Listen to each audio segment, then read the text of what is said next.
बिस्मिल्लाहिर्रहमानिर्रहीम बिस्मिल्लाहिर्रहमानिर्रहीम। उम्मीद है कि आप सभी ठीक होंगे। तो आज मैंने जो चैप्टर सेलेक्ट किया है that is about physical world, जो कि आपका क्लास 11th में पहला चैप्टर पढ़ता है फिज़िक्स का।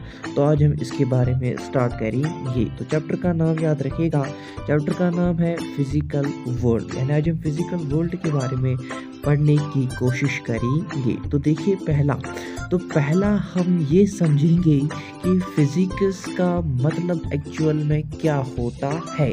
तो चलिए पहले इसको समझने की कोशिश करते हैं।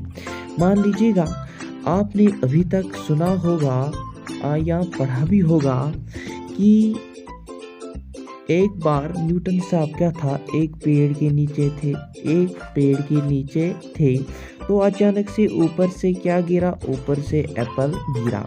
अभी एप्पल क्यों गिरा? It is a natural phenomena. Apple नीचे नीचे ही तो गिरेगा। अब तो ये एक नेचुरल फिनोमेना है।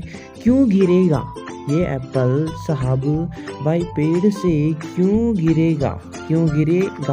इसका जवाब ढूंढने के लिए आपने ज़ूलॉजी में नहीं जाना है,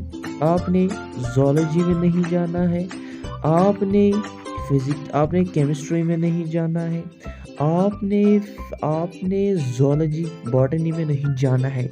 तो इसका जो आंसर है वो आपको एक ही सब्जेक्ट दे सकता है, दैट इज़ कॉल्ड फिजिक्स। वो है बेटा फिजिक्स। यानी इसका जो आंसर है ये फिजिक्स देगा।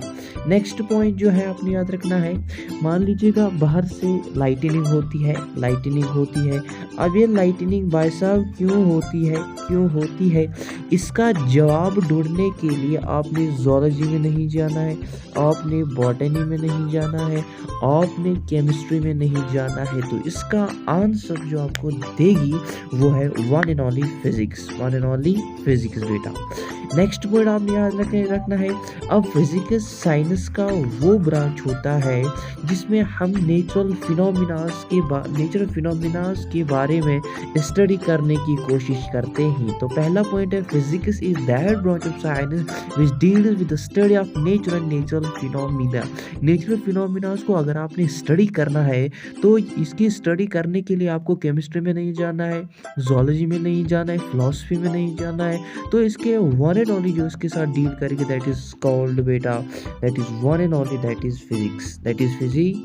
सेकंड पॉइंट क्या याद रखना है, शॉर्ट में आपने याद रखना है, physics is all about the nature के बारे में आपने अगर कोई भी जानकारी चाहिए तो आपने फिजिक्स को पढ़नी है।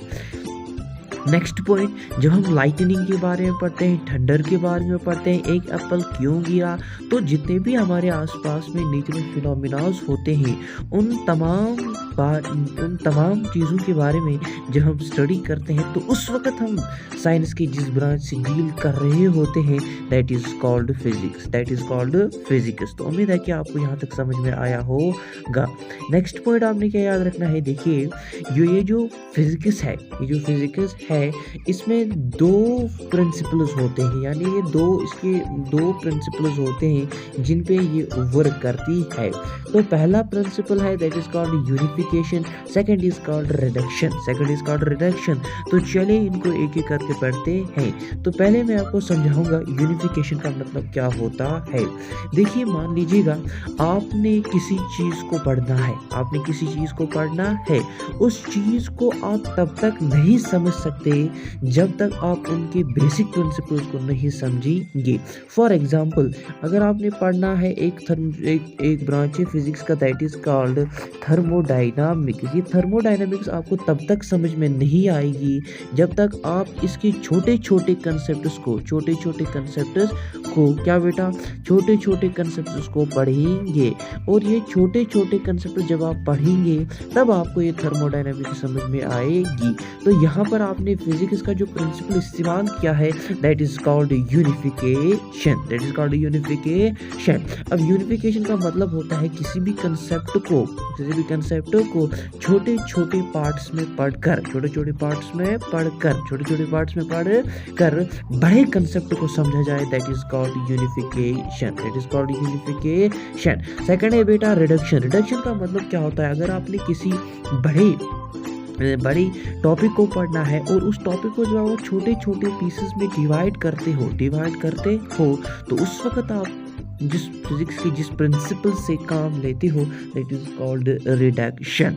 सो इन शॉर्ट याद रखिएगा, यूनिफिकेशन का मतलब होता है बहुत सारे टॉपिक्स को समझकर किसी बड़े टॉपिक को समझना, किसी बड़े टॉपिक को समझना। और रिडक्शन का मतलब होता है किसी बड़े टॉपिक को छोटे-छोटे पार्ट्स में समझना, उसे हम कहते हैं यूनिफिके रिडक्शन।